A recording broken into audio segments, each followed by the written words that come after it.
If you're a fan of weird movies and movies that will have you scratching your head talking about what the hell did I just sit here and watch for the last 2 hours, then Cuckoo's the perfect movie for you. So this is my quick non-spoiler free review of Cuckoo.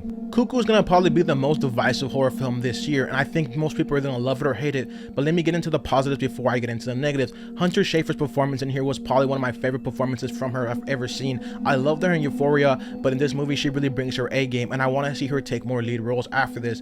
Dan Stevens, as we all know, when he gets on the screen, he brings his A game every time. So we know Dan Stevens is gonna be one of the most menacing characters on here, and I love him. He was one of my favorite antagonists in a horror film so far, and I think he really brings a lot of that mystery aspect to his character that a lot of people are gonna enjoy. The first act, I'm gonna tell you, gets you really invested because it's very creepy, and the way the tension is set in the film really has you locked in. But my problem with this film turns into the second act. The second act is very weird to the point where it takes a weird shift where a lot of people are going to get pulled out or not going to like the second act shift.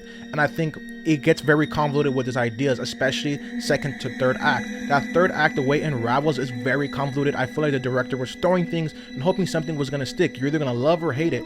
But I also feel like the cinematography and the musical score in here is something a lot of people are going to enjoy, because the way it was creepiness, the tone was set very, very well in the beginning, and I feel like even then the musical tension and score still sticks with itself that a lot of people are going to tend to enjoy. Hunter Schafer's performance really saves this film, so does Dan Stevens, but the casting all in all is very solid. But my problem, like I said, is the third act. The third act, for some reason in horror films these last few months, cannot conclude itself correctly. Like, I feel like it leaves us audiences feeling very left out, feeling very anticlimactic, and this movie leaves you with questions unanswered. We get certain things thrown at us and it's never talked about again in this film, and that's my problem with this film.